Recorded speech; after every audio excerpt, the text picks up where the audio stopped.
ไอ้มันเขาเม่นมาว่า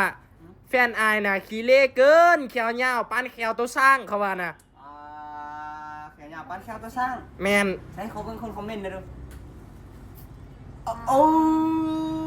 ปานแขวรถจกแขวรถจกลาไปเลยสิขี้ไล่สิอย่างกาญาเนาะเดือนเห็นคนขี้ไล่หรือคนโบงามแต่ไหนกายาบางทีตัวเองขี้ไล่ก้อนเขาก็เป็นไปได้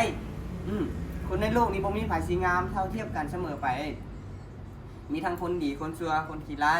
คนนิสัยดีคนนิสัยหมาคนปากมวน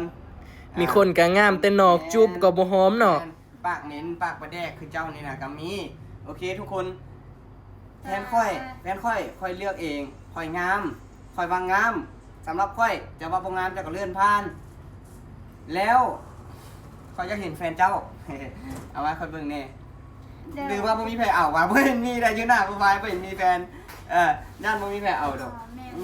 แล้วที่สำคัญมีนาก็อยากบอกเนาะความงามของแต่ละคนไม่ได้ขึ้นกับหน้าตาบางคนน่ะหน้าตางามแต่นิสัยเหี้ยคือคนนั้นคอมเมนต์นะขอโทษเลยนิสัยเนาะคือนิสัยการอยู่กันไปนี้พอแม่นว่าสิเบิ่งหน้าตาผู้นี้งามและนิสัยงามบ่เฮาได้บ่ได้เบิ่งเอาเศร้าเว้าเม็ดมือก็บ่แล้วหรอกถ้าผู้ใดสนใจเจาะนอกจากเจาะใส่บือเจาะคิ้วเจาะปากเจาะดังครับเจาะทุกส่วนของร่างกายต้องหันสักลายคำมันมาหาได้เนาะห้องเจาะเปิดใหม่มีโปรโมชั่นคักๆให้เมียฟ้าหาเงินหาคำเนี่ยนี่แหละหาเงินหาคำอย่าเอาเวลาไปหาเรื่องคนอื่นเถอะไปว่าคนอื่นเถอะเอาเวลาไปหาเงินได้ซื้อเสื้อนุ่งแน่